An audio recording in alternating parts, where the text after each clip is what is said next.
જેરુસલમમાં મેરેથોનનું આયોજન કરાયું, જેમાં હમાસના હુમલામાં શહીદ થયેલા લોકોને શ્રદ્ધાંજલિ આપવામાં આવી. સાથે જ 134 બંધકોને છોડાવવા માંગ કરાઈ. મેરેથોનમાં 40,000 લોકોએ ભાગ લીધો, જેમાં 1,800 લોકો આંતરરાષ્ટ્રીય રનર્સ હતા. 3,000 વર્ષ જૂના ઐતિહાસિક શહેરમાં મેરેથોન યોજાય, જેમાં સ્થાનિકો અને બંધકોના પરિવારોએ પોતાના સ્વજનની તસવીર સાથે ભાગ લીધો. 7 ઓક્ટોબરે ઇઝરાયલ પર હમાસના ઘાતકી હુમલા બાદ નિર્દોષ નાગરિકોને હમાસે બંધક બનાવ્યા, જેમાં માસૂમ બાળકોનો પણ સમાવેશ થાય છે.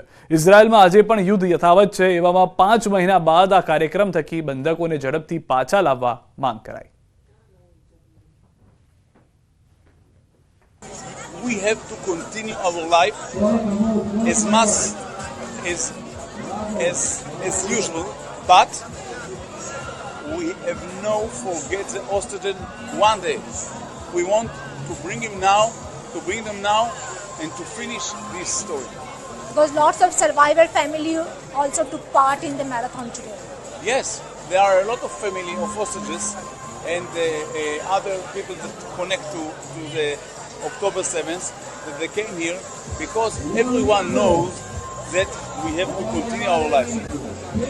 રાજકોટમાં ગોકુલનગર આવાસ યોજનામાં કથિત કૌભાંડને લઈ શહેર કોંગ્રેસે વિરોધ પ્રદર્શન કર્યું. શહેર કોંગ્રેસ પ્રમુખ અતુલ રાજાણી, વશરામ સાગઠિયા, ગાયત્રીબા વાઘેલા સહિતના આગેવાનો કાર્યકર્તાઓ સાથે મહાનગરપાલિકાની કચેરીમાં બેનર સાથે સૂત્રોચ્ચાર કર્યા અને કમિશનરને આવેદનપત્ર આપી કૌભાંડીઓ સામે નક્કર કાર્યવાહી કરવા રજૂઆત કરી. તો બીજી તરફ ભાજપે પણ બંને મહિલા કોર્પોરેટર સામે તપાસ કમિટીના રિપોર્ટના આધારે કાર્યવાહી કરી છે. વોર્ડ નંબર 5 અને 6ના મહિલા કોર્પોરેટરના પતિઓએ ખોટા દસ્તાવેજના આધારે 20 જેટલા આવાસ પચાવી પાડ્યાનો આરોપ છે. સાથે જ મહિલા હેલ્થ વર્કર પાસે નોકરીના બદલામાં લાંચ માંગ્યાનો પણ આરોપ છે. ત્યારે ભાજપે કોર્પોરેટર દેવુબેન જાદવ અને વજીબેન ગોલતરને કારણદર્શક નોટિસ પાઠવી 48 કલાકમાં પોતાનો પક્ષ રજૂ કરવા આદેશ કર્યો છે. સૂત્રો મુજબ બંને મહિલા કોર્પોરેટરને સસ્પેન્ડ કરવા સુધીની કાર્યવાહી થઈ શકે છે.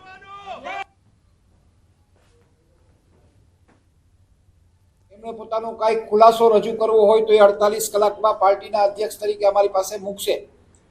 ત્યારબાદ પાર્ટીના અમારા મૌરી મંડળ સમક્ષ આ કેસ મૂકીશ. એમના માર્ગદર્શન નીચે આગળની જે કાંઈ કાર્યવાહી કરવાની થશે એ પ્રમાણેની કાર્યવાહી કરવાના છે. એકચ્યુઅલમાં સ્થળ લેવલે, ગ્રાઉન્ડ લેવલે એનું રીવેરિફિકેશન થાય, ચેકિંગ થાય. એ કાર્યવાહી ઓલરેડી પૂર્ણ કરી દેવામાં આવેલી છે. ખૂબ જ ટૂંક જ સમયમાં એ રિપોર્ટ આપણને સબમિટ થાય અને એ રિપોર્ટના આધારે જે પણ એમાં કાયદાકીય પગલાઓ લેવાના થતા હોય એ તમામ પગલાઓ સુનિશ્ચિત કરવામાં આવશે.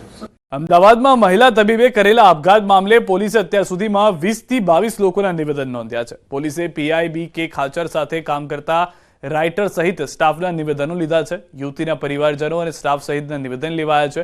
યુવતી પાસેથી મળેલી સુસાઇડ નોટને પણ એફએસએલમાં મોકલાઈ છે. પોસ્ટમોર્ટમનો પ્રાઇમરી રિપોર્ટ અને કોઝ ઓફ ડેથ રિપોર્ટ રજૂ કરવાનો હજુ બાકી છે. ત્યારે આગામી દિવસમાં પોલીસ યુવતીના વતનમાં જઈ તપાસ કરશે. મહીસાગર ખાતે યુવતીના વતનમાં પોલીસની ટીમો નિવેદન લેશે. પરિવારજનોના નિવેદન બાદ આગામી કાર્યવાહી હાથ ધરાશે.